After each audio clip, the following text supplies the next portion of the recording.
وہ مقامی طور پر ادا کی جاتی ہے،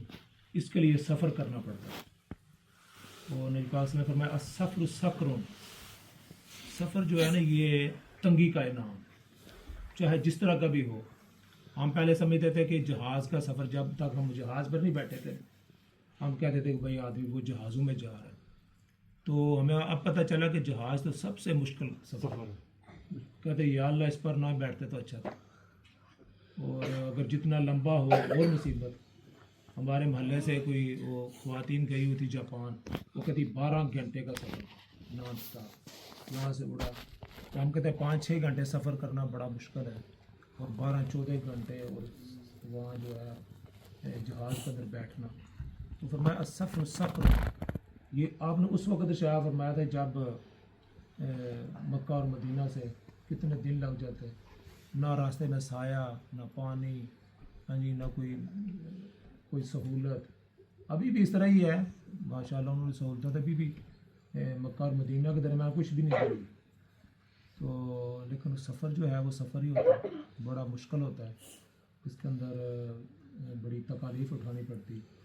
تو حج کا جو سفر ہے یہ بھی بڑا مشکل سفر ہے، اور اس لیے نبی پاک صلی اللہ علیہ وسلم نے ارشاد فرمایا کہ انسان کو ہر قدم پر ایک ایک نیکی ملتی ہے۔ اور آپ کا حج جو ہے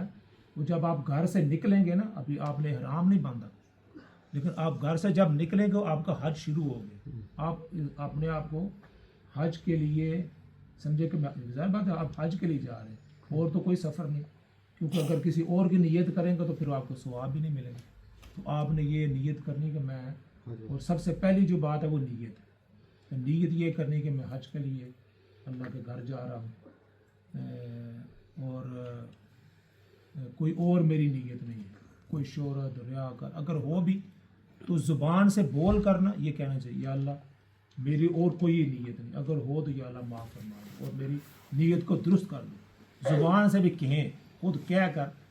تو یا اللہ اگر میرے دل میں کوئی اور چیز ہو تو اللہ اس کو دور فرما دے، کیونکہ اگر نیت درست نہ ہوئی تو اتنا سفر، پیسہ، چیزاں گھر سے دور، کوئی فائدہ بھی نہ ہوا۔ تو فرمایا کہ جب آدمی پورے اہتمام کے ساتھ، پورے آداب کے ساتھ آدمی حج کرتا ہے نا، تو فرمایا کہ وہ ایسے واپس لوٹتا ہے جیسے ماں کے پیٹ سے بھی پیدا ہوتا ہے۔ اللہ تعالیٰ اس کے تمام گناہوں کو معاف فرما دیتا ہے۔ تو میں نے پہلے بھی ایک دفعہ کہا تھا کہ صغیرہ گناہ معاف ہوتے ہیں، کبیرہ گناہ تو معاف نہیں ہوتے، اور حقوق العباد کے جو گناہ ہیں، انسانوں کے حقوق، وہ بھی معاف نہیں ہوتے۔ وہ تو جب تک آدمی اسے معاف، کسی کا اگر پیسہ لیا ہوا ہے تو 100 حج بھی آدمی کرے تو وہ معاف تو نہیں ہوگا۔ پیسہ جب تک دیں گے نہیں، تو وہ جب تک دے دیں گے پھر وہ معاف ہوگا،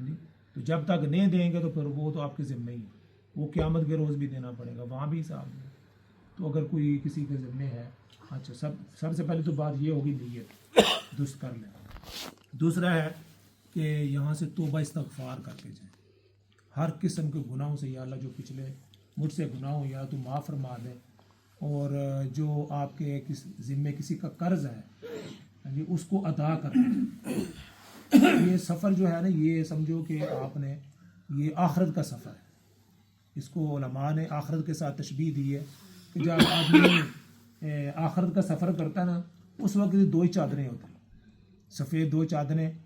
ہاں جی، وہ پہنا دی، باقی انگوٹھی شوٹھی گھڑی شڑی سب اتار لیتے ہیں، ہاں جی، اس میں بھی صرف 2 ہی چادریں ہیں۔ کوئی اور اگر آپ کپڑا سیلا پہنیں گے تو آپ کا وہ حج، وہ آپ کو دم پڑ جائے گا، ہاں جی۔ تو کہتے ہیں کہ 2 چادریں ہیں، تو آپ سمجھے کہ میں سفر آخرت پر جا رہا ہوں، سب کو مل ملا کے، تو بس اللہ تعالیٰ مجھے حج کی جانے کی توفیق دے۔ اور آپ صلی اللہ علیہ وسلم نے ارشاد فرمایا کہ جو آدمی راستے میں کسی کی وفات ہو جاتی ہے، دیکھو موت تو لکھی ہوئی، کسی کی وفات ہو جاتی ہے، فرمایا کہ وہ اس کو حج کا ثواب ملتا ہے، اور قیامت تک اس کو حج کا ثواب، قیامت تک وہ آدمی حج کے اندر اللہ تعالیٰ ہر سال اس کو حج کا ثواب عطا فرماتا ہے، کیونکہ اس کی نیت وہاں جانے کی تھی، اللہ تعالیٰ نے قبض کر لی،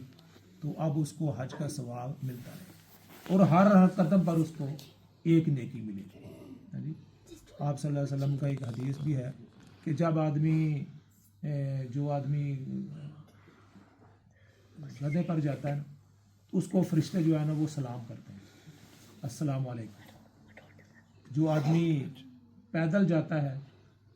فرمایا اس کو جو ہے نا وہ معانقہ بھی کرتے ہیں، صرف سلام نہیں کرتے، ساتھ معانقہ بھی کرتے ہیں اس کو، کیونکہ جتنی مشقت زیادہ ہوگی اتنا ہی زیادہ اس پر اجر بھی ملتا ہے۔ تو ایک بات تو پہلی بات ہو چکی نیت، دوسری ہے کہ کسی کا قرض وغیرہ ادا اگر کرنا ہے تو وہ ادا کر کے جائیں۔ اگر قرض ادا کرنے کی ہمت نہیں ہے تو ایسا کر کے کوئی لکھ کر وصیت کر کے اپنے گھر والوں کو دے کر جائے۔